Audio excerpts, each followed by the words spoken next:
ସାଙ୍ଗମାନେ ଦେଖନ୍ତୁ ଆମର କେତେ ସାରା ଆଜି ବାହାରିଛି କାକୁଡ଼ି ଜହ୍ନି କାଙ୍କଡ଼। ଆଜି କାଙ୍କଡ଼ ବେଶୀ ବାହାରିଲାନି, ଅଳ୍ପ ବାହାରିଲା। ତ କାଲି ଆଣିଥିଲେ ବହୁତ ସାରା, ଆଜି ଅଳ୍ପ ଥିଲା, ଇଏ ବଣା ହେଇକି ରହିଯାଇଥିଲା। ଆଉ ଏତିକ ଜହ୍ନି ଆଉ ଗୋଟେ ଲେମ୍ବୁ ଖସି ପଡ଼ିଥିଲା ଗଛରୁ, ଗଳି ପଡ଼ିଥିଲା। ଯେହେତୁ ଗଛରେ ପାକଳ ହେଇଗଲାଣି ନା, ପାଚିଗଲାଣି, ତ ଗୋଟେ ଗଳି ପଡ଼ିଥିଲା ତଳେ। ଏସବୁ କାକୁଡ଼ି, ଏତିକ କାକୁଡ଼ି ଆଜି ଫାଷ୍ଟ ଟାଇମ୍ ପାଇଁ ଏତିକି ବାହାରିଛି, ନହେଲେ ଡେଲି 3ଟା 4ଟା ଏମିତି ବାହାରେ। ଆଉ ଆଜି ଟିକେ ଅଧିକ ବାହାରିଛି, ଗୋଟେ ଗଛ ଯେହେତୁ, ମାନେ 2ଟା 3ଟା ଗଛ, ସେଇଥିରୁ ଯାହା ବାହାରୁଛି। ଆଉ ଆମ ଘର ଖର୍ଚ୍ଚ ପାଇଁ ହେଇଯାଉଛି। ପୁରା ସଲିড କାକୁଡ଼ି, ପୁରା ନମ୍ବର 1 କାକୁଡ଼ି, ଦେଶୀ କାକୁଡ଼ି ପୁରା।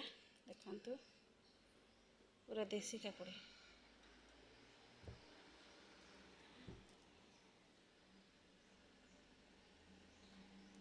ଏବେ ସାଙ୍ଗେ ସାଙ୍ଗେ ନେଇକି ଆସିଛି ଗଛରୁ।